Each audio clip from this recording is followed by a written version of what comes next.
عليكم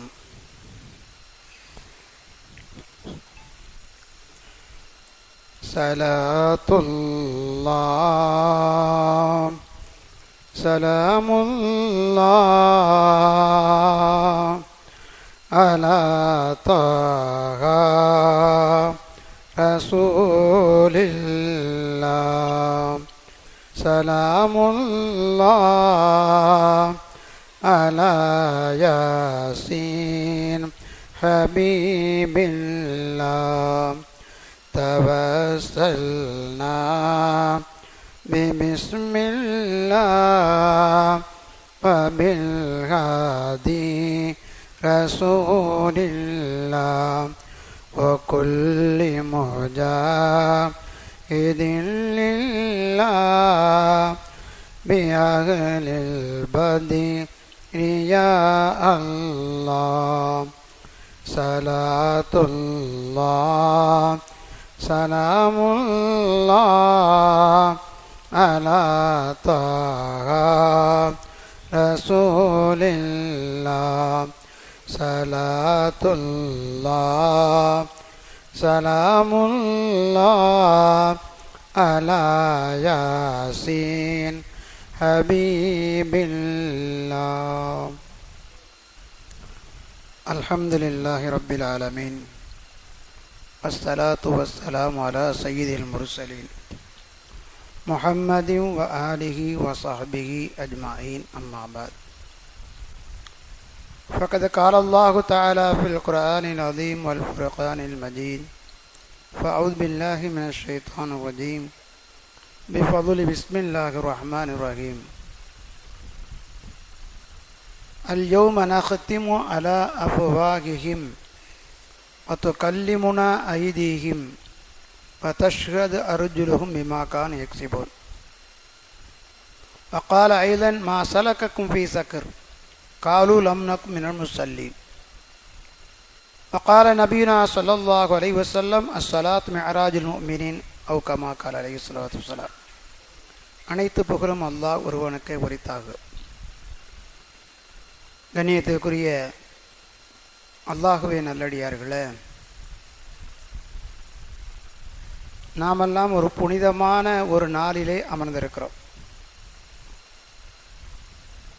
ஒவ்வொரு வருடமும் நாம் இந்த மேராஜுடைய இரவை சிறப்புப்படுத்தக்கூடிய விதமாக, கண்ணியப்படுத்தக்கூடிய விதமாக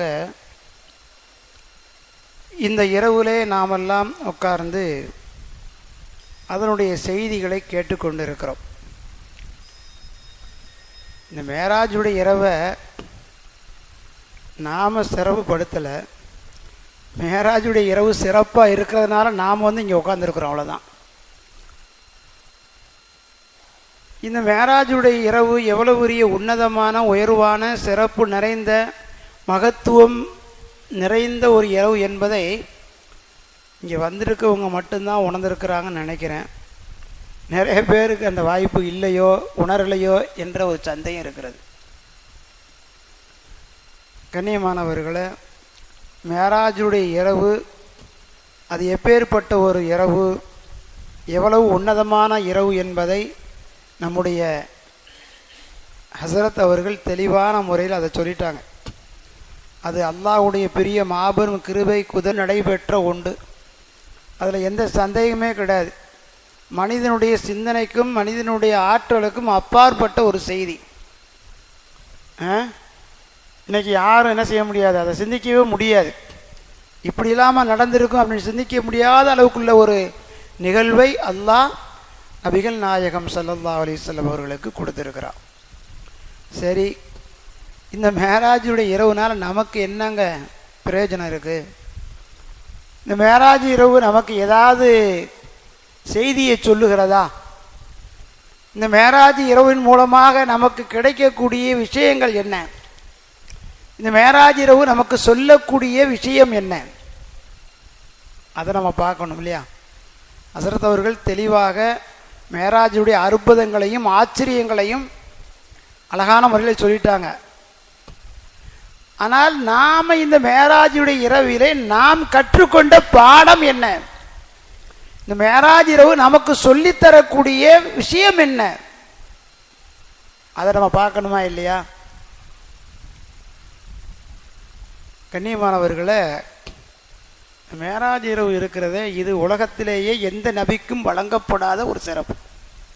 உலகத்திலே 1,24,000 நபிமார்கள் இந்த உலகத்தில் வாழ்ந்திருக்கிறாங்க.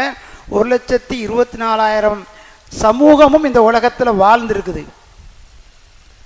ஆனால் அந்த சமூகத்துக்கும் அந்த நபிக்குமே இந்த சிறப்பை கொடுக்காத அல்லாஹ் நம்முடைய நபிக்கு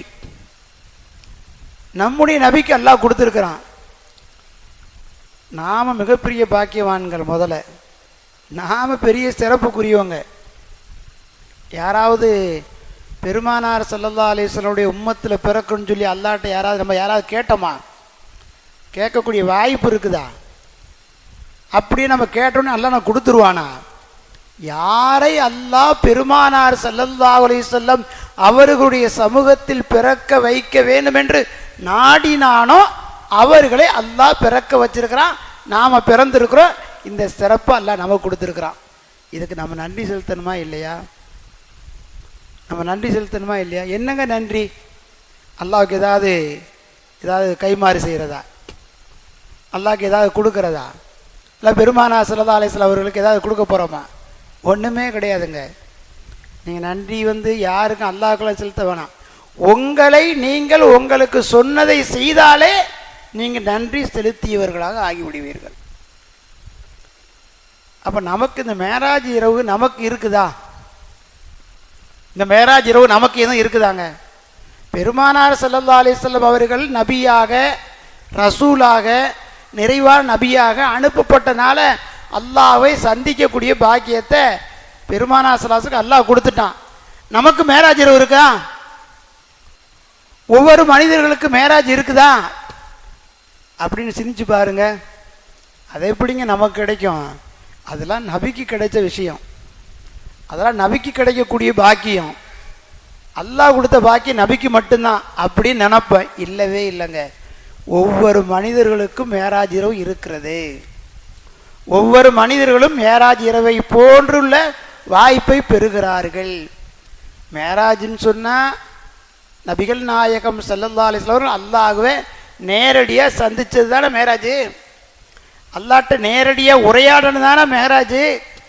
அல்லாஹ்ட்ட நேரடியாக பேசியது தானே மேராஜ். நமக்கு எங்கெங்கே இருக்கிறது அப்படின்னு நீங்கள் நினைத்தால், அப்படி உள்ளத்தில் உங்களுக்கு எண்ணம் வறுமையானால், அல்லாஹ் விஷயத்தை பெருமானவர்கள் சொல்கிறார்கள், அஸ்ஸலாத்து மிஅராஜுல் முஃமினீன். அஸ்ஸலாத்து மிஅராஜுல் முஃமினீன். யாரெல்லாம் தொழுகையை தொழுகிறார்களோ அவர்கள் மிஅராஜை பெற்றுக்கொண்டார்கள். பெருமானார் ஸல்லல்லாஹு அலைஹி வஸல்லம் அவர்கள் அல்லாஹ்வோட நேரடியாக உறவாடினாங்க. நாம தொழுகையில் தக்பீர் கட்டிட்டா அல்லாஹ்வோட உரையாடுறோம். எப்படிங்க தக்பீர் கட்டுறோம்? நம்ம சுபூ தொழுகிறோம், ஃபர்லு 2 ரக்காயத்தை அல்லாஹ்விற்காக வேண்டி தொழுகிறேன் நியத்து வைக்கிறோமா இல்லையா? அப்படி நியத்து வைக்கிறதா தானே கூடும் தொழுக. அப்போ அந்த நியத்து யாருக்காண்டி? அல்லாஹ்வுக்காக வேண்டி என்ற வார்த்தையை சொல்லுகிறோம் இல்லவா? அப்போ அல்லாஹ்கான் தக்பீர் கட்டி கொண்டால் நீங்கள் அல்லாஹ்விட்ட என்ன செய்றீங்க? பேசுகிறீங்கன்னு அர்த்தம். தக்பீர் கட்டிட்டு பாட்டா படிப்போம், கதையாக பேசுவோம், அல்ல வேற ஏதாவது செய்திகள் செய்வோமா? இல்லையே. தக்பீர் கட்டி விட்டால் அல்ஹம்து சூரா, அல்லாஹ் இறக்கிய சூரா, அல்லாஹ் சொல்லி நம்ம குர்ஆனில் கிடைக்கப்பட்ட ஒரு சூரா, துறை சூரா. இதெல்லாம் அல்லாஹ்வோடு உறவாடக்கூடிய ஒரு வாய்ப்பு என்னுடைய சமூக மக்களுக்கு எனக்கு கிடைத்ததை போன்று தொழுகையிலே இருக்கிறது என்று கண்மணி நாயகம் ஸல்லல்லாஹு அலைஹி வஸல்லம் சொன்னாங்க.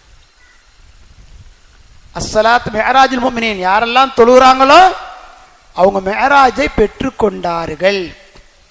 மிஅராஜ் என்ன செஞ்சிட்டாங்க? அவங்க பெற்றுக்கொண்டார்கள் என்று பெருமானார் ஸல்லல்லாஹு அலைஹி சொல்றாங்க. இப்போ நமக்கு அந்த மிஅராஜ்னு சொன்னால் அல்லாஹ்வோட உறவாடணும், அல்லாஹ்ட்ட பேசணும்னு உங்களுக்கு ஆசை வருதா? தொழுவுங்க. தொழுதம்னா அல்லாஹ்விட்ட நீங்கள் பேசுறேன்னு அர்த்தம். அதில் எந்த சந்தேகமும் இல்லை. நான் சொல்லவில்லை, கண்மணி நாயகம் ஸல்லல்லாஹு அலைஹி வஸல்லம் சொல்கிறாங்க. சரிங்க, அல்லாஹ்வோடு உறவாடுறோம். நம்மள நிறைய பேருக்கு சில விஷயம் தெரியாது. ஒரு சிலருக்கு தெரியும். இன்னைக்கு ஜும்மால கூட சொன்னேன், நம்ம தொழுகையில் 2வது ரக்காயத்தில் என்னங்க செய்கிறோம்? 2வது ரக்காயத்தில் அமர்ந்துடும். என்னத்தை ஓதுவோம்? 2வது ரக்காயத்தில் உட்காந்து என்ன ஓதுவோம்? அத்தையாத்து ஓதுவோம். அதானே? இந்த அத்தையாத்துடைய அர்த்தம் என்னங்க? இந்த அத்தையாத்து எப்படிங்க உருவாச்சு? இந்த அத்தையாத்துடைய விளக்கம் என்ன? இந்த அத்தையாத்து எதை சொல்கிறது? இந்த அத்தையாத்து எப்படி உருவானது? கண்ணியமானவர்கள் நன்றாக கேளுங்கள். கண்மணி நாயகம் ஸல்லல்லாஹு அலைஹி வஸல்லம் அவர்கள் அல்லாஹுவை முதலாக நேரடியாக தன் உடல் உருவத்தோடு சந்திக்கின்ற பொழுது, உலகத்தில் நம்ம சொந்தக்கார வீட்டுக்கு போகிறோம், நெருங்கிய உறவு வீட்டுக்கு போகும்போது எப்படிங்க போவோம்? பழங்கள், ஸ்வீட்டு ஏதாவது வாங்கிட்டு அன்பளிப்பு வாங்கிட்டு போவோம். அது வழக்கம் தானே. அன்பளிப்பு ஏதாவது வாங்கிட்டு போய் சந்தோஷமாக வாங்கி போய் கொடுப்போம். இது வழமையாக வழக்கத்தில் நடைமுறையில் உள்ளது. பெருமானார் ஸல்லல்லாஹு அலைஹி வஸல்லம் அவர்கள் அல்லாஹ்வுக்கு எதையாவது அன்பளிப்பு செய்ய வேண்டும் என்ற ஆசையின் காரணத்தினால் பெருமானார் ஸல்லல்லாஹு அலைஹி வஸல்லம் அவர்கள் அல்லாஹ்வை சந்திச்ச உடனே எதை கொடுக்கறது? அல்லாஹ்வுக்கு எதங்க கொடுக்க முடியும்? சந்திக்கக்கூடியது யாரு? அல்லாஹ்வும் அல்லாஹ்வுடைய நேசராகிய கண்மணி நாயகம் ஸல்லல்லாஹு அலைஹி வஸல்லம். அல்லாஹ்வை பார்த்த உடனே அந்த சந்தோஷத்துல நபிகள் நாயகம் ஸல்லல்லாஹு அலைஹி வஸல்லம் சொன்னாங்க, அத்தஹியாத்து லில்லாஹி வஸ்ஸலவாத்து வத்தய்யிபாத்து. இந்த வார்த்தையை தாங்க பெருமானார் ஸல்லல்லாஹு அலைஹி வஸல்லம் அல்லாஹ்வை நேரடியாக தங்களுடைய கண்களை கொண்டு பார்த்தவுடன் சொன்ன வார்த்தை. என்ன அர்த்தம்? அத்தஹியாத்து, யா அல்லாஹ் உனக்கு நான் காணிக்கையாக்கிறேன், லில்லாஹி உனக்குத்தான் காணிக்கையாக்கிறேன், வஸ்ஸலவாத்து வத்தய்யிபாத்து நீ பணமானவன், நீ உயர்வானவன், நீ சிறப்புக்குரியவன், நீ உன்னதமானவன், நீ மகா கிருபையாளன், உனக்கு நான் உனக்கு எல்லாவற்றையும் காணிக்கையாக்குகிறேன், உலகத்துடைய அத்தனை விஷயங்களையும் நான் காணிக்கையாக்குகிறேன் என்று பெருமானார் ஸல்லல்லாஹு அலைஹி வஸல்லம் அவர்கள் அல்லாஹ்வை பார்த்தவுடன் சொன்ன வார்த்தை தான் இந்த வார்த்தை, அத்தஹியாத்து லில்லாஹி வஸ்ஸலவாத்து வத்தய்யிபாத்து. இதை கேட்டுட்டு அல்லாஹ் என்ன சொன்னான் தெரியுமா? இந்த வார்த்தையை பெருமான் அவர்கள் சொன்னதை கேட்டுட்டு அல்லாஹ் என்ன சொன்னான் தெரியுமா? அஸ்ஸலாமு அலைக்க ஐயுகன் நபியு. அல்லாஹ் சொன்ன வார்த்தை, நபியே அஸ்ஸலாமு அலைக்க ஐயுகன் நபியு, உங்கள் மீது சலாம் உண்டாகட்டும், உங்கள் மீது சாந்தி உண்டாகட்டும், உங்கள் மீது கிருபை உண்டாகட்டும். யாருங்க சொல்றா? அல்லாஹ் கண்மணி நாயகம் ஸல்லல்லாஹு அலைஹி வஸல்லம் அவர்களை பார்த்து சொல்லுகிறான், அஸ்ஸலாமு அலைக்க, உங்கள் மீது சாந்தியும் சமாதானம் உண்டாகட்டும் என்று அல்லாஹ் சொன்னான். அந்த நேரத்தில் கூட கருணையே உருவான கண்மணி நாயகம் ஸல்லல்லாஹு அலைஹி வஸல்லம் அவர்கள் இந்த சமூகத்தை மறக்கலைங்க. அது அல்லாஹ்வை நேரடியாக சந்திக்கும் போது எவ்வளவு சந்தோஷமா இருக்கும். இன்னைக்கு எம்எல்ஏவை சந்திச்சுட்டா, நான் எம்எல்ஏவை சந்திச்சுட்டேன், அமைச்சரை சந்திச்சா அதை விட ஒரு சந்தோஷம், முதலமைச்சரை நான் சந்திச்சுட்டேன், அவர் கை கொடுத்துட்டேன், எவ்வளோ சந்தோஷம். சாதாரண மனிதனுடைய ஒரு பொறுப்புல உள்ள ஒரு மனிதனை சந்திச்சாலே சந்தோஷப்படக்கூடிய மனிதன் எல்லாத்தையும் மறந்துடுவான். நடக்குதா இல்லையா? அப்ப பெருமானார் ஸல்லல்லாஹு அலைஹி வஸல்லம் அல்லாஹ்வை சந்திக்கும் போது எவ்வளவு சந்தோஷம் இருக்கும். அந்த சந்தோஷத்துல இருக்கிறாங்க. அல்லாஹ் பெருமான் அவர்கள் மீது சாந்தியும் சமாதானமும் உண்டாகட்டும் என்று சொன்ன உடனே பெருமானார் ஸல்லல்லாஹு அலைஹி வஸல்லம் என்ன சொன்னாங்க தெரியுமா? யா அல்லாஹ் என்னோடு நின்று விட வேண்டாம், உன்னுடைய சாந்தியும் சமாதானமும் உன்னுடைய அருளும் கிருபையும் என்னோடு நின்று விட வேண்டாம், அஸ்ஸலாமு அலைனா. பெருமான் அவர்கள் சொன்ன வார்த்தை அஸ்ஸலாமு அலைனா, என்னுடைய சமூக மக்கள் மீதும் உன்னுடைய சாந்தி உண்டாகட்டும், என்னுடைய சமூக மக்கள் என்னுடைய உம்மத்தோர்கள் மீதும் சாந்தி உண்டாகட்டும், உன் கிருபை உண்டாகட்டும். ஆனால் அடுத்து ஒரு வார்த்தையை சொன்னாங்க, நமக்கு தெரியும். அஸ்ஸலாமு அலைனானா உலகத்தில் இருக்கிற எல்லா மக்கள் மீதும் அல்ல, உலகத்தில் இருக்கிற எல்லா மக்கள் மீதும் பெருமானோர் சொல்ல, வஅலா இபாதில்லாஹி சாலிஹீன், வஅலா இபாதில்லாஹி சாலிஹீன். யா அல்லாஹ் உன் கட்டளையையும் என்னுடைய வழிமுறையையும் யார் பின்பற்றி நடந்து நல்லோர்களாக சாலிஹீன்களாக இருக்கிறார்களோ அவர்கள் மீது உண்டாகட்டும். இந்த இடத்துல பெருமானார் ஸல்லல்லாஹு பிரிச்சுட்டாங்க. தொழுகை இல்லாத ஆளுக்கு சொல்லல, வணக்க வழிபாடு இல்லாத ஆளுக்கு அல்லாஹ்வுடைய கிருபையை சொல்லல, அல்லாஹ்வை புறக்கணித்து வாழக்கூடிய மக்களுக்கு சொல்லல, பெருமான் அவர்களை பின்பற்றாத மனிதர்களுக்கு சொல்லல, அல்லாஹ்வையும் அல்லாஹ்வுடைய ரசூலையும் யார் பின்பற்றி நடக்கிறார்களோ வ அலா இபாதில்லாஹி சாலிஹீன், உலகத்துல நல்லவங்களா இருக்காங்களே, சாலிஹீனா இருக்காங்களே, கூடியவர்கள், தொழுகக்கூடியவங்க, நோன்பு வைக்கக்கூடியவங்க, இறை கடமையை நிறைவேற்றக்கூடியவர்கள், பெருமான் அவருடைய வழியை பின்பற்றி நடக்கக்கூடியவர்கள் தான் சாலிஹீன்கள். அதைத்தான் பெருமானா சொன்னாங்க, என் மீது நின்று விடாமல் வாலா இபாதில்லாஹி சாலிஹீன், என்னுடைய சமூகத்தில் நல்ல மனிதர்கள் மீதும் உன்னுடைய கிருபை உண்டாகட்டும் என்று பெருமான் அவர்கள் சொன்னபோது அல்லாஹ்வும் அல்லாஹ்வுடைய ரசூலும் உறவாடிக்கிட்டு இருக்கிறாங்க. மலக்குமாரெலாம் சுற்றி இருக்கிறாங்க. மலக்குமார் என்ன செய்கிறாங்க? சுற்றி இருக்கிறாங்க. அப்போ மலக்குமார்கள் எல்லாம் ஒருமித்த குரலில் சொன்னார்கள், அஷ்ஹது அல்லா இலாஹ இல்லல்லாஹ், யா அல்லாஹ் உன் மீது நாங்கள் சாட்சி சொல்லுகிறோம். அஷ்ஹது அல்லா இலாஹ இல்லல்லாஹ், உலகத்தில் வணங்குவதற்கும் வழிபடுவதற்கும் உன்னை தவிர வேறு யாரும் இல்லை. அஷ்ஹது அன்ன முஹம்மதர் ரசூலுல்லாஹ், இதோ உன்னுடைய தூதரோடு பேசிக்கொண்டு இருக்கிறாயே, உன்னுடைய நண்பரோடு பேசிக்கொண்டு இருக்கிறாயே, இந்த நண்பரை இந்த நபியையும் நாங்கள் என்ன செய்கிறோம்?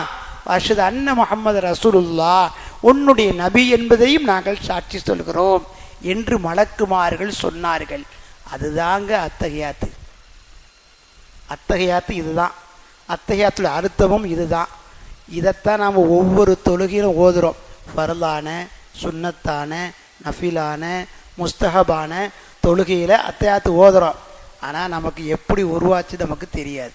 இந்த அத்தகையாத்துடைய அர்த்தம் நமக்கு தெரியாது. அத்தகையாத்துடைய விளக்கம் தெரியாது. இனிமேலாவது இந்த அத்தகையாத்து ஓதுகின்ற பொழுது அல்லாஹும் அல்லாஹ்வுடைய ரசூலும் உரையாடிய வார்த்தை, உரையாடிய நிகழ்வு என்பதை நாம் நினைக்க வேண்டும். அப்படி என்றால் ஒவ்வொரு தொழுகையிலும் நமக்கு மேராஜ் இருக்கிறது. ஒவ்வொரு தொழுகையிலும் நமக்கு மேராஜ் என்ன செய்து இருக்கிறது. இதைத்தான் கண்மணி நாயகம் ஸல்லல்லாஹு அலைஹி சொன்னாங்க, அஸ்ஸலாத்து மிஃப்தாஹுல் ஜன்னா, அஸ்ஸலாத்து மிஅராஜுல் முஃமினீன், என்னுடைய சமூக மக்கள் தொழுதால் மேராஜை பெற்றுக்கொள்வார்கள், என்னுடைய மக்கள் தொழுதால் சொர்க்கத்தையும் பெற்றுக்கொள்வார்கள். என்னுடைய மக்கள் என்ன செய்வாங்க? சொர்க்கத்தையும் பெற்றுக்கொள்வார்கள். ஒரு சமயம் நபிகள் நாயகம் ஸல்லல்லாஹு அலைஹி வஸல்லம் அவர்கள் தஹஜ்ஜத் தொழுகிறது பெருமான் அவருடைய வழக்கம். நம்மள எத்தனை பேர் தொழுகிறன்னு தெரியல, சில பேர் தொழுகலாம், அப்போ யாருன்னு தெரியாது. தஹஜ்ஜத் தொழுகை சாதாரண தொழுகை இல்லைங்க. தஹஜ்ஜத்தில் எழுந்து மன்றாடி கண்ணீர் சிந்து நீங்கள் எதை கேட்டீர்களோ அது நலவாக இருந்தால் அல்லாஹ் மறுப்பதில்லை, கொடுத்து விடுவான். அப்பேற்பட்ட பாக்கியம் நிறைந்த ஒரு நேரம் தஹஜ்ஜத்துடைய நேரம். பெருமானார் ஸல்லல்லாஹு அலைஹி வஸல்லம் வளமையாக தஹஜ்ஜத்துக்கு எந்திரிச்சு தொழுவாங்க. ஒரு சமயம் பெருமானார் ஸல்லல்லாஹு அலைஹி வஸல்லம் அவர்கள் தஹஜ்ஜத்துக்கு எந்திக்கிறாங்க. எந்திக்கிற நேரத்தில் பெருமானார் வீட்டுக்கு பக்கத்தில் கொல்ல மாதிரி ஒரு இடம், ஒளி செய்வதற்கும் ஒதுங்குவதற்கும் உள்ள ஒரு இடம். பெருமான் அவர்கள் எந்திக்கின்ற பொழுது அந்த ஒளி செய்யக்கூடிய இடத்துல பாத்திரத்தினுடைய சப்தம் கேட்குது. பாத்திரம் அப்படி சவுண்டு கேட்குது. உடனே பெருமானார் ஸல்லல்லாஹு அலைஹி வஸல்லம் தன்னுடைய மனைவிட்ட கேட்டாங்க, இந்த நேரத்தில் நான் எழுவதற்கு முன்பாக இங்கே இடத்துல பாத்திரத்தின் சப்தம் கேட்கிறதே என்ன என்று கேட்டார்கள். அப்பொழுது பெருமானார் ஸல்லல்லாஹு அலைஹி வஸல்லம் துறவியாய் அவர்கள் சொன்னார்கள், யா ரசூலல்லாஹ், நீங்கள் ஒளி செய்வீர்கள் என்பதை உங்களுடைய நண்பர் ரபிஆ என்று சொல்லக்கூடிய ஒரு தோழர் தெரியும், அவருக்கு நீங்கள் ஒளி செய்ய எந்திப்பீங்கண்டு. அதனால் உங்களுக்கு முன்னாடியே அவர் வீட்டிலேருந்து எந்திரிச்சு வந்து ஒளி செய்கிற இடத்துக்கு வந்து உங்களுக்கான தண்ணீரை கொண்டு வைத்து கொண்டு காத்து கொண்டு இருக்கிறார். தண்ணீரை ஒளி செய்கிறதுக்கு எடுத்து காத்துக்கிட்டு இருக்கிறாரு. அதுதான் அந்த சத்தம்னு சொல்லி பெருமானார் ஸல்லல்லாஹு அலைஹி வஸல்லம் மனைவி சொன்னாங்க. ஸல்லல்லாஹு அலைஹி வஸல்லம் எவ்வளோ சந்தோஷமாக இருக்கும், நமக்கு முன்னாடி எழுந்து நாம ஒளி செய்வதற்கு நம்முடைய தோழர் ரபிஆ இவ்வளவு நமக்கு செய்கிறாரேன்னு சொல்லி நம்ம உலகத்தில் பாருங்களேன், நமக்கு யாராவது ஒரு இது செஞ்சுட்டாங்கன்னு, உனக்கு என்னப்பா வேணும் கேள்ப்பா தர்றேன். நமக்கு சந்தோஷமாக நடந்துட்டா, நம்ம நினச்ச மாதிரி நடந்துட்டா, நமக்கு மகிழ்ச்சிகரமாக ஒரு செயல் நடந்துட்டா, உனக்கு என்ன வேணும் தர்றேன் நம்ம சொல்லுவோம் இல்லையா? அதை போன்று கண்மணி நாயகம் ஸல்லல்லாஹு அலைஹி வஸல்லம் அவர்கள் ரபியாவை பார்த்து கேட்டாங்க, ரபியா, எனக்கு முன்பாக வந்து நான் தஹஜ்ஜுத் தொழுகைக்கு ஒழு செய்வதற்கு தண்ணீரை கொண்டு வந்து எனக்காக வைத்திருக்கிறாயே, இப்படி தினமும் செய்து கொண்டு இருக்கிறாயே, உனக்கு என்ன வேண்டும் கேளுங்கள் என்று சொன்னார்கள். உங்களுக்கு என்ன வேணும் கேளுங்க. எப்படி இருக்கும் பெருமானவர்கள் கேட்ட நேரம்? எப்படிப்பட்ட நேரம்? தஹஜ்ஜுடைய நேரம். கேட்கக்கூடிய ஆள் யாரு? பெருமானார் ஸல்லல்லாஹு அலைஹி வஸல்லம். எதை கேட்டாலும் கிடைக்கும், எது கேட்டாலும் மறுக்கப்படாது, கிடைச்சிரும். நீங்க கேளுங்க ரபியா என்று சொன்னபோது அந்த தோழர் சொன்னாரு, யா ரசூலல்லாஹ், ஆம் எனக்கு ஒன்று வேணும், எனக்கு ஒன்று வேண்டும். கேட்டார்கள் பெருமாள், என்ன வேண்டும்? இந்த உலகத்தில் உங்களோடு கஷ்ட நஷ்டங்களில் அருகாமையில் இருக்கிறேன், உங்களை பார்த்து கொண்டே இருக்கிறேன், உங்களுடைய பரிணாமம் எனக்கு கிடைத்து கொண்டே இருக்கிறது. இது போன்று நாளை மறுமையிலே சுவர்க்கத்திலே உங்களோடு இருக்க வேண்டும், உங்களை நான் பார்த்து கொண்டே இருக்க வேண்டும். சரி இருக்கட்டும் நபியா, அடுத்து இன்னும் வேற கேளுங்கள். யா ரசூலல்லாஹ், மீண்டும் சொல்கிறார், உங்களோடு சொர்க்கத்தில் இருக்க வேண்டும். அது இருக்கட்டும் நபியா. மீண்டும் கேட்கிறார்கள் பெருமார்கள், என்ன வேண்டும்? மூன்றாவது முறையாகவும் ரபியா ரலியல்லாஹு தஆலா சொல்கிறார்கள், யா ரசூலல்லாஹ், எனக்கு உலகத்தில் ஒன்றும் வேண்டாம், இது அழியக்கூடிய உலகம், நிச்சயமாக நானும் அழிந்து விடுவேன், நான் எதை விரும்புகிறேனோ அதுவும் ஒரு நாள் அழிந்து விடும், எனக்கு இது வேண்டியதில்லை, உங்களோடு சொர்க்கத்தில் இருக்க வேண்டும். எப்படி இருக்கும்? பெருமானார் ஸல்லல்லாஹு அலைஹி வஸல்லம் சொன்னாங்க, ரபியா, அப்படியானால் எனக்கு ஒரு உதவி செய்ய வேண்டும், எனக்கு ஒரு உதவி செய்ய வேண்டும். பெருமானவர்கள் சொல்கிறார், யா ரசூலல்லாஹ், என்ன உதவி வேண்டும்?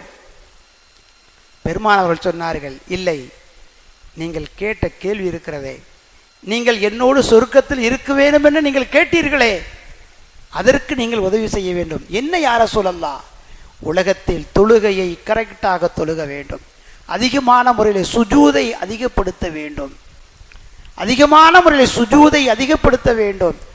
அப்படி நீங்கள் சுஜூதை அதிகப்படுத்தினால், தொழுகையை விடாமல் சரியாக தொழுதால், நிச்சயமாக நாளை கியாமத்திலே சொர்க்கத்தில் என்னோடு எப்படி இப்படி இந்த உலகத்தில் இருக்கிறீர்களோ அதுபோன்று நீங்கள் சொர்க்கத்தில் என்னோடு இருக்க முடியும்.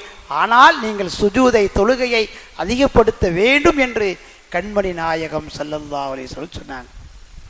அதைத்தான் பெருமானார் சொன்னார்கள், அஸ்ஸலாத்து மிஃப்தாஹுல் ஜன்னா, சொர்க்கத்தின் திறவுகோல் தொழுகையிலே இருக்கிறது. சொர்க்கத்தின் திறவுகோல் எங்க இருக்குது? தொழுகையில் இருக்கிறது. எத்தனை பேருங்க நம்ம அந்த சொர்க்கத்தின் திறவுகோலை பெற்றுக்கொள்றதுக்கு முயற்சிக்கிறோம்? நம்மளை எத்தனை பேருங்க ஐங்கால தொழுகையை தொழுகிறோம்? எத்தனை பேர் கரெக்டாக வணக்க வழிபாடுகளை நிறைவேற்றோம்? வருத்தமான விஷயம். காலில் நெருப்பு பட்டால் சுடுகிறது என்று தெரிகிறது, காலில் நெருப்பு பட்டால் சுடுகிறது என்று தெரிகிறது. ஆனால் நாளை மறுமையிலே நீங்கள் வணக்க வழிபாடுகளை புறக்கணித்தால் நெருப்பில் போடப்படும் என்று சொல்லப்படுகிறதே, ஆனால் அது நமக்கு தெரிகிறதில்லை. அது நமக்கு என்ன செய்யல? தெரிகிறதில்லை. நரகத்தை பற்றி சிந்திக்கிறதில்லை. நாளை மறுமையிலே நமக்கு கிடைக்கக்கூடிய தண்டனை பற்றி சிந்திக்கிறதில்லை. குறைந்த கால வாழ்க்கை 60-70 வயசு கூட இல்லை. இன்றைக்கி ரொம்ப சொற்பமான காலத்தில் மௌத்து நடந்துக்கிட்டு இருக்கு, மரணம் வந்துக்கிட்டு இருக்குது, பார்க்குறோம். ஒரு சிலர் தான் என்ன செய்கிறாங்க, 60-70 கடக்கிறார்கள் என்றால் அல்லாஹ்வுடைய கிருபை. அதிகமான ஆயுசை கொடுக்குறான்னு சொன்னால் நன்மை செய்வதற்கு வாய்ப்பை கொடுத்துருக்கிறான் என்று அர்த்தம். ஆனால் நாம் குறைந்த கால வாழ்க்கைக்கு மனுஷன் காலம் ஃபுல்லாக உழைக்கிறான், காலம் ஃபுல்லாக சம்பாத்தியம் பண்ணுறோம். ஏங்க தொழுகைக்கு வரல? கடையில் ஆள் இல்லை. என்னங்க கடையில் ஆள் இல்லையா? ஏங்க தொழுகைக்கு வரல? நான் முக்கியமான இடத்துக்கு போனேன், அதனால் வர முடியல. இப்படிப்பட்ட காரணத்தை சொல்கிறோமே, நிரந்தரமான நீடித்த முடிவில்லாத மறு உலகை வாழ்க்கைக்கு நம்மகிட்ட ஏதாவது சேமிப்பு இருக்குதா? அந்த சிந்தனை நமக்கு வருதா? கண்ணியமானவர்களை சிந்திச்சு பார்க்கணும். சாதாரண விஷயம் அல்ல. நம்ம நினச்சி பார்க்கணும் நம்முடைய வாழ்க்கை என்ன ஆகும். யாரும் தப்பவே முடியாது. உலகத்தில் மனுஷன் தப்பிச்சிடலாம். உலகத்தில் தப்பு பண்ணிட்டு யார்கிட்டையாவது தப்பிச்சு போலீஸில் கூட தப்பிச்சிடலாம். அல்லாட்ட தப்பிக்கவே முடியாது. அல்லாட்ட என்ன செய்ய முடியாதுங்க, தப்பிக்கவே முடியாது. என்னைக்காவது ஒரு நாளைக்கு மௌத்து வருதா இல்லையா? மௌத்து வருமா இல்லையா? யாராவது உலகத்தில் மௌத்தை விட்டு தப்பிச்சிருக்காங்களா? ஒரு ஆளை சொல்ல முடியுமா? பெருமானார் ஸல்லல்லாஹு அலைஹி வஸல்லம் அவர்களுக்கே மௌத்து இருக்குது, மௌத்தாயிட்டாங்க. நாமெல்லாம் ஏமாத்திரோம். நமக்கு மௌத்து இருக்கா இல்லையா? அல்லாஹ் குர்ஆன்ல சொல்றான், ஐனமா தக்கூனு யுத்ரிக்கும் மௌத். பெரிய இரும்பு கோட்டையை செஞ்சு நீ உள்ள போய் உட்காந்து அடைச்சிக்கிட்டா கூட மௌத்து வந்தா கண்டிப்பாக உன்னை என்ன செஞ்சிருவான், இஸ்ராயேல் மௌத்தாக்கி போயிடுவார். எங்கேயுமே தப்ப முடியாது. அல்லாஹ் சொல்றான், நான் சொல்லலை. அப்போ மௌத்தை விட்டும் தப்ப முடியாது, அல்லாஹ்வுடைய பிடியை விட்டும் தப்ப முடியாது. மௌத்து இருக்குது எல்லாத்துக்கும் தெரியும். யார்கிட்டயாவது போய் நீங்கள் மௌத்தாகாமல் இருந்துருக்கான்னு கேளுங்க, அது என்னைக்காரும் மௌத்தா போயிடுவேன் சொல்கிறோமா இல்லையா? சரிங்க, மௌத்தா போயிடுவீங்க, கபூரில் ஒன்று வைக்கப்படுமே. ஆமாம் வைக்கப்படும். அங்கே கேள்வி வைக்கப்படுமே, யோசிக்கணுமா இல்லையா? கபூரில் வச்ச உடனே கேள்வி வைக்கப்படுமா இல்லையா? நாமெல்லாம் முஸ்லீம் தானே, முஃமின் தானே, பெரிய பாக்கியசாலி அல்லாஹ் படைச்சிருக்கானா இல்லையா? அப்புறம் மௌத்தான பின்னாடி கபூரில் வைத்த பிள்ளை முதல் கேள்வி தொழுகையை பற்றி தான் கேட்கப்படும். தொழுகையை பற்றி தான் கேட்கப்படும். யார் அந்த கேள்விக்கு பதில் சொல்றாங்களோ மற்ற கேள்விக்கெல்லாம் அழகான முறையில் பதில் சொல்ல முடியும். நம்ம நினைக்கிறோம், நான் கேட்டால் பதில் சொல்லிடுவேன். உங்களுடைய சிந்தனையை கொண்டு பதில் சொல்ல முடியாது, உங்களுடைய எண்ணத்தை கொண்டு பதில் சொல்ல முடியாது, உங்களுடைய ஆற்றலை கொண்டெல்லாம் பதில் சொல்ல முடியாது. நீங்கள் மௌத்தா போயிட்டா எல்லாம் போயிடும். பதில் சொல்வது உடலில் உள்ள அத்தனையும் ஒன்று சேர்ந்து சொல்லும். தொழுதியான்னு கேட்டால் நான் தொழுதேன்னு சொல்லிட்டேன்னு வச்சுக்கோங்களேன், அந்த நாவு சொல்லிடுச்சுன்னு வச்சுக்கோங்களேன், வெற்றி தான். ஆனால் சீக்கிரத்தில் முடியாது. அதன்படி உலகத்தில் நடந்தால் மட்டுமே, அந்த தொழுகையை முழுமை பெற்றி முழுமையாக நிறைவேற்றினால் மட்டுமே அந்த வார்த்தையை சொல்ல முடியும். இல்லைங்க, நாளை மறுமையில் அப்படித்தான். நாளை மறுமையில் அல்லாட்ட உரையாடும் போது அல்லாஹ் விசாரிப்பான் என்னென்ன செஞ்சேன்ட்டு. அப்பொழுதும் அப்படித்தான். நாம சொல்ல மாட்டோம், வாய் பேசாதுங்க, வாயில் பேச முடியாது. அல்லாஹ் குர்ஆன்ல சொல்றான், நமக்கெல்லாம் தெரிஞ்ச சூரா யாசின் சூரா, எல்லாத்துக்கும் யாசின் சூரா ஓதுவோம். குர்ஆனுடைய இதயம். அந்த யாசின் சூறாவில் அல்லாஹ் ஒரு வார்த்தையை சொல்றான். யாசின் சூரா மனப்பாடம் உள்ளவர்களுக்கு தெரியும். அல் யௌம அந்த கியாமத்து நாளில் நஹ்திமு பூட்டு போடப்படும். யாருக்கு, எந்த இடத்துல? அலா அஃப்வாஹிஹிம் உங்களுடைய வாய்களுக்கு பூட்டு போடப்படும். யார் சொல்றா? அல்லாஹ் சொல்றான்.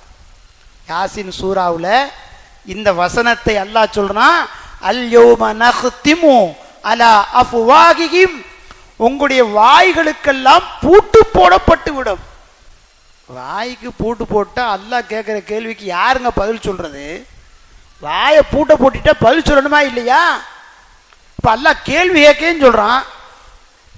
அல்லாஹ் கேள்வி கேட்கிறேன்னு சொல்றான். எப்படி நாங்கள் பதில் சொல்றது? அடுத்து கல்லிமுனா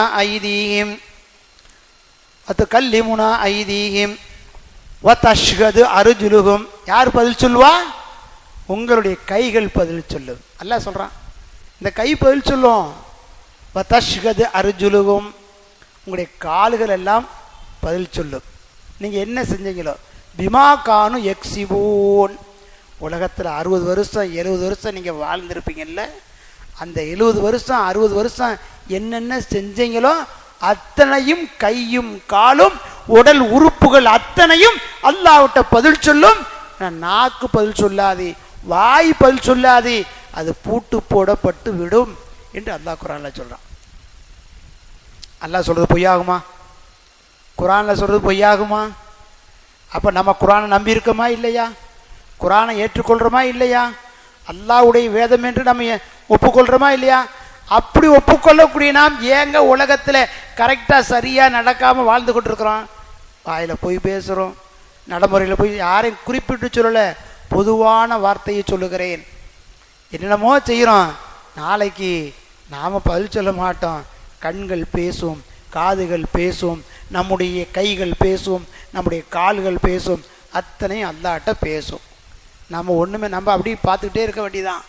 என்னடா ஆச்சரியமாக இருக்குது, கைகள் கால்லாம் பேசுன்னு சொல்லி அல்லாஹ் குர்ஆன்ல சொல்கிறானே, சந்தேகப்பட வேண்டிய அவசியமே இல்லை. அப்படியா பேசும், ஆச்சரியப்படுறதுக்கெல்லாம் ஒன்றும் இல்லை. இந்த ஃபோன் பேசுது இன்னைக்கு. சாதாரண இந்த ஃபோனில் உள்ள எலக்ட்ரிக்கல் பேசுதா இல்லையா, நம்புகிறோமா இல்லையா? இந்த ஃபோனில் ஒரு ரெக்கார்டு பண்ணி வச்சுட்டேன்னு வைங்களேன், எத்தனை வருஷம் கேட்டாலும் திருப்பி அது பேசும். சாதாரண இந்த ஃபோனே திருப்பி பேசும்போது அல்லாஹ் படைச்ச இந்த உறுப்பு நாளைக்கு மறுமையில் அல்லாஹ்ட்ட பேசாதா? கண்ணியமானவர்களே, நம்ம சிந்திச்சு பார்க்கணும். நிச்சயமாக நம்ம ஒரு நாளைக்கு நமக்கு மவுத்து இருக்குது. மவுத்துக்கு பின்னால் மன்னரை வாழ்க்கை இருக்கிறது. மன்னரை வாழ்க்கையிலே கேள்வி கணக்கு இருக்கிறது. அதற்கு பின்னால் மறுமை வாழ்க்கை இருக்கிறது. அந்த மறுமை வாழ்வை சிறப்பானதாக உன்னதமான வாழ்க்கையாக மாற வேண்டும் என்று சொன்னால் நாம் நம்ம உலகத்தில் அல்லாஹ் சொன்னவரை நடக்கணும். நமக்கு 5 கடமை இருக்குங்க. 5 கடமை இருக்குது, ஃபர்தான கடமை. மற்ற விஷயங்கள் இருக்கிறது. ஆனால் இன்றைய நேரத்தில் இன்றைய நாளில் நமக்கு கடமையாக்கப்பட்டது தொழுகை. எல்லா கடமையும் வஹீயின் மூலமாக வந்துச்சு. குர்ஆன்ல அல்லாஹ் சொல்கிறான், நோன்பு வஹீ மூலமாக ஜிப்ரீல் அலைஹிஸ்ஸலாம் பெருமானவர்களுக்கு சொன்னாங்க. ஜக்காத்தை பற்றி வஹீயின் மூலமாக வந்துச்சு. ஒவ்வொரு கடமையும் ஜிப்ரீல் அலைஹிஸ்ஸலாம் பெருமானார் ஸல்லல்லாஹு அலைஹி வஸல்லம் வஹீயின் மூலமாக கடமையாக்குனாங்க. தொழுகை மட்டும் அல்லாஹ் பெருமானவர்களை நேரடியாக அழைத்து கடமையாக கொடுக்கப்பட்ட ஒரு அன்பளிப்பு தொழுகுங்க. தொழுகை சாதாரண விஷயம் இல்லை. உள்ளத்தை சுத்தப்படுத்தும், தன்னுடைய வாழ்க்கையை சுத்தப்படுத்தும். நான் சொல்லலை, அதையும் நான் சொல்லலைங்க, அல்லாஹ் சொல்கிறான். குர்ஆன்லயே அல்லாஹ் என்ன சொல்கிறான்? இன்ன ஸலாத்த தன்ஹா அனில் ஃபஹ்ஷாய் வல் முன்கர். தொழுகை மனிதனுடைய உடலில் இருக்கின்ற, உள்ளத்தில் இருக்கின்ற, எண்ணத்தில் இருக்கின்ற, செயல்பாடில் இருக்கின்ற அனைத்து குறைகளையும் நீக்கி பரிசுத்தமாக்கக்கூடிய மிகப்பெரிய ஒரு சாதனம் தொழுகை என்று அல்லாஹ் குர்ஆன்ல சொல்கிறான். நான் சொல்லலை. அப்போ மனிதனை புனிதனாக்கக்கூடிய ஒரு சாதனம் இந்த தொழுகை. அதனால தான் அல்லாஹ் நேரடியாக தொழுகையை கொடுத்துட்டான். மற்ற வணக்கத்துக்காதுங்க சில அனுமதிகள் இருக்கிறது. நோன்பு வைக்க முடியல, 80 வயசாச்சு, 90 வயசாச்சு, அவருக்கு சக்தி இல்லை, தாங்கக்கூடிய சக்தி இல்லைன்னா நோன்பு விட்டுக்கிறலாம். வசதி இருந்தால் அதுக்கு என்ன செய்யணும்? 60 பேருக்கு சாப்பாடு உணவு கொடுக்கணும் அப்படின்னா வருது சட்டம். நோன்பு காலத்தில் ஃபர்தான நோன்பு ரமதானில் எனக்கு உடல்நிலை சரியில்லை என்றால் அல்லாஹ் குர்ஆன் அதுக்கும் சொல்கிறான், அவங்களுக்கு விதிவிலக்கு இருக்குது. நோன்பு காலம் அடுத்த பின்னும் நோன்பை வைத்து கொள்ளலாம் என்று அல்லாஹ் சொல்கிறான் குர்ஆனில். ஜக்காத் என்பது எல்லாத்துக்கும் கடமை இல்லைங்க. யார் மீது கடமை? அந்த அளவு இருந்தால் தான், ஜக்காத்துடைய அளவு இருந்தால் தான் ஜக்காத்து கடமை. எல்லாத்துக்கும் கடமை கிடையாது. ஆனால் தொழுகை மட்டும் எப்பேற்பட்ட நிலையாக இருந்தாலும் நின்று கொண்டு தொழுக வேண்டும். முடியவில்லை, நிற்க முடியவில்லை, உட்கார்ந்து கொண்டு தொழுக வேண்டும். உட்காரவும் முடியவில்லை, படுத்து கொண்டு தொழுக வேண்டும். படுத்து கொண்டும் என்னால் கைகளை அசைக்க முடியவில்லை, கண் ஜாடையால் தொழுக வேண்டும். இதுலேயே நம்ம விளங்கிக்கிறணும் இந்த கடமை எவ்வளோ முக்கியமான கடமை. கண் ஜாடையாக தொழுகணும். தக்பீர் கட்டுவதை போன்று, ருக்கு செய்வதை போன்று, சஜிதா செய்வதை போன்று கண் ஜாடையிலே படுத்துக்கிட்டே தொழுகணும். தொழுகை என்பது கடைசி வரைக்கும் உள்ள ஒரு வணக்கம். போர் செய்யக்கூடிய இடத்துல கூட தொழுகை இருக்குங்க. கடுமையான போர், எதிரிகள் வாளை வீசிக்கொண்டு இருக்கிறார்கள், கொஞ்சம் அசந்தா தலை போயிடும். போர் நடக்குது, பயங்கரமான போர் நடக்குதுன்னு சொன்னால் ஒரு சிலர் போர் செய்து கொண்டு இருக்க வேண்டும். இன்னும் சிலர் அந்த தொழுகை நேரத்தில் தனியாக தொழுகணும். அப்போ எப்படிப்பட்ட ஒரு வணக்கம் பார்த்தீங்களா? அப்போ அந்த தொழுகை என்பது சாதாரண விஷயம் அல்ல, மிக முக்கியமான விஷயம். இந்த தொழுகை தான் மனிதனை சுவர்க்கத்திற்கு கொண்டு போய் சேர்க்கக்கூடிய ஒரு விஷயம். நான் ஒன்றை சொல்லி நிறைவு செய்கிறேன். ஏற்கனவே சொல்லி ஞாபகம் இருக்கிறது. 2 நண்பர்களை பற்றி அல்லாஹ் குர்ஆன்ல சொல்கிறான். 2 நண்பர்களை பற்றி அல்லாஹ் குர்ஆன்ல சொல்கிறான்.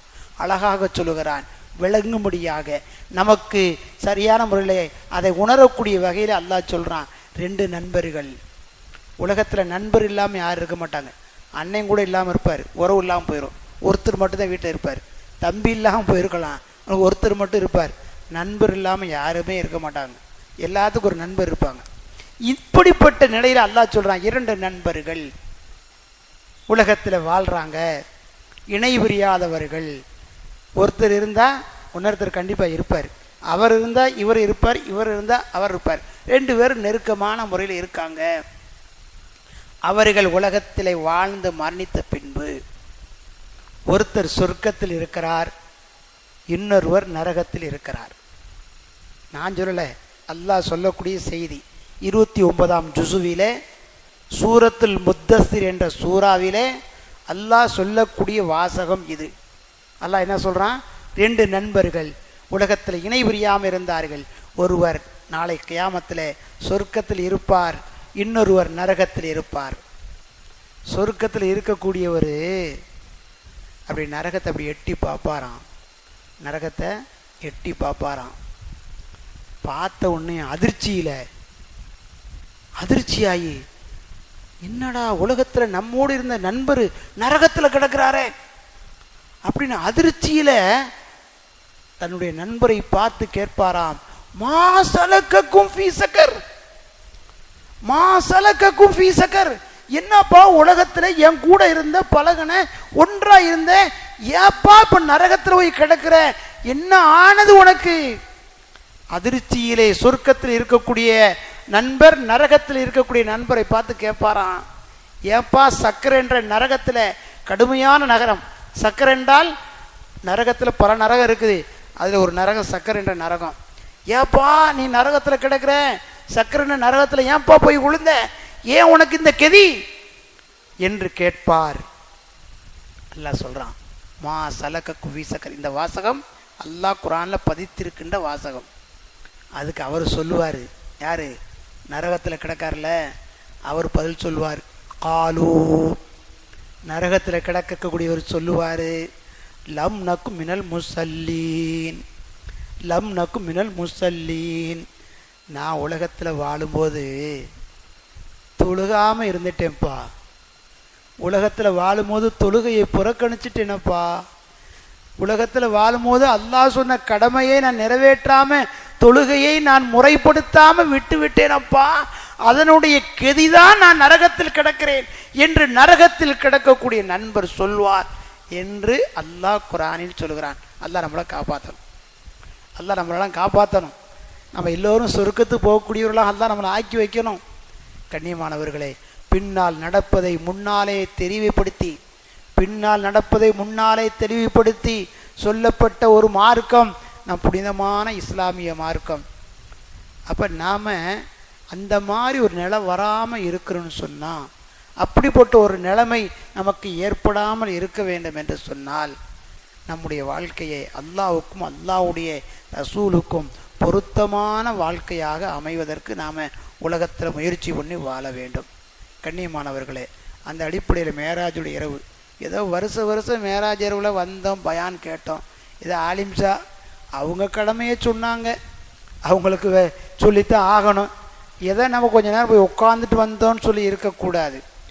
ஒவ்வொரு வருடத்திலையும் எதையாவது ஒன்றை நாம் சொல்லக்கூடிய விஷயத்தை நம்முடைய உள்ளத்தில் ஏற்றி நம்முடைய வாழ்க்கையிலே கொண்டு வர வேண்டும். அப்போ தான் நீங்கள் உட்கார்ந்ததுக்கு அர்த்தமாகும், வந்ததுக்கு அர்த்தமாகும். நாம் கேட்டதை நம்முடைய குடும்பத்தில் சொல்லணும். தொழுகையை விட்டுறக்கூடாது, தொழுகையை என்ன செஞ்சிடக்கூடாது, விட்டுறக்கூடாது. இன்றைக்கி பனி காலமாக இருக்குது, சுபுவுக்கு வரலையா, ஒரே பனியாக இருக்குங்க, ஒரே பனி, சளி பிடிச்சிக்கிறோம். கண்ணியமானவர்களை, பனினால் சளி தான் பிடிக்கும், ஒன்றும் பிரச்சனை இல்லை. தொழுகை விட்டால் நரகம் கிடைக்குமே, அப்போ என்ன செய்கிறது? அந்த சிந்தனை வரணுமா இல்லையா? பனின்னு பயப்படுறோம், சளி பிடிக்குன்னு பயப்படுறோம், நரகத்தை பற்றி அதற்கும் பெருமானவர்கள் சொன்னார்கள், கஷ்டமான நேரத்தில் தொழுகக்கூடிய தொழுகைக்கு அதிகமான நன்மைகள் உண்டு.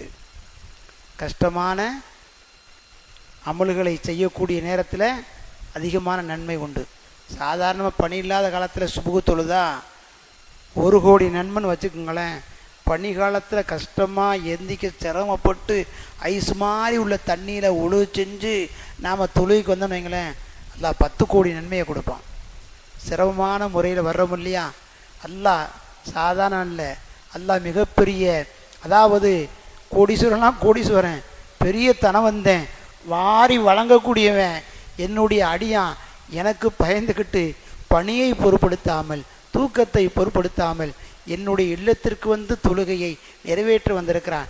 அதனால் அதிகமாக நன்மையை தர்றேன், நல்லா கொடுப்பான். நான் சொல்லலை, இதையும் கண்மணி நாயகம் ஸல்லல்லாஹு அலைஹி சொல்கிறாங்க. அதனால் கண்ணியமானவர்களே, நாம் எல்லாம் உலகத்தில் கொஞ்ச காலம் வாழ போகிறோம், சொற்பமான காலம் வாழ போகிறோம். நம்முடைய வாழ்க்கையை சிறப்பானதாக ஆக்கி கொள்ள வேண்டும். அமல்களிலே அழகான முறையில் அமல் செய்யக்கூடியவராக இருக்க வரும். யாருக்கும் தொந்தரவு செய்யக்கூடாது, யாருக்கும் கெடுதி செய்யக்கூடாது. யாரெல்லாம் எதெல்லாம் செஞ்சவன் நாளைக்கு மறுமையில் கை கால் பேசி அல்லாட்ட சொல்லி கொடுத்துரும். அப்போ நாம் அதெல்லாம் பயப்படணும். நம்ம கை தான், நம்ம கால் தான் நினைக்கலாம். நம்ம கை நம்ம கால் நமக்கே கட்டுப்படுறது இல்லைங்க. நம்ம தலை தான், தலை வலிக்காதுன்னு சொன்னால் கேட்குமா? கேட்காது. வயிறு இருக்குது, வகுத்து வலிக்குது, என்னுடைய வயிறு தான் வலிக்காதுன்னு சொன்னால் கேட்குமா? எனக்கு உடல் இருக்கப்பட்ட என்னுடைய வயிறே என் சொல்ல கேட்குறதே இல்லையாங்க. என்னுடைய உறுப்பு, என் உடம்புல இருக்க உறுப்பே என் சொல்ல கேட்குறது இல்லை. அப்போ நமக்கு என்னங்க சக்தி இருக்குது? ஒரு சக்தியும் கிடையாது. அப்பேற்பட்ட நிலையில் மனிதனுடைய வாழ்க்கை இருக்கிறது.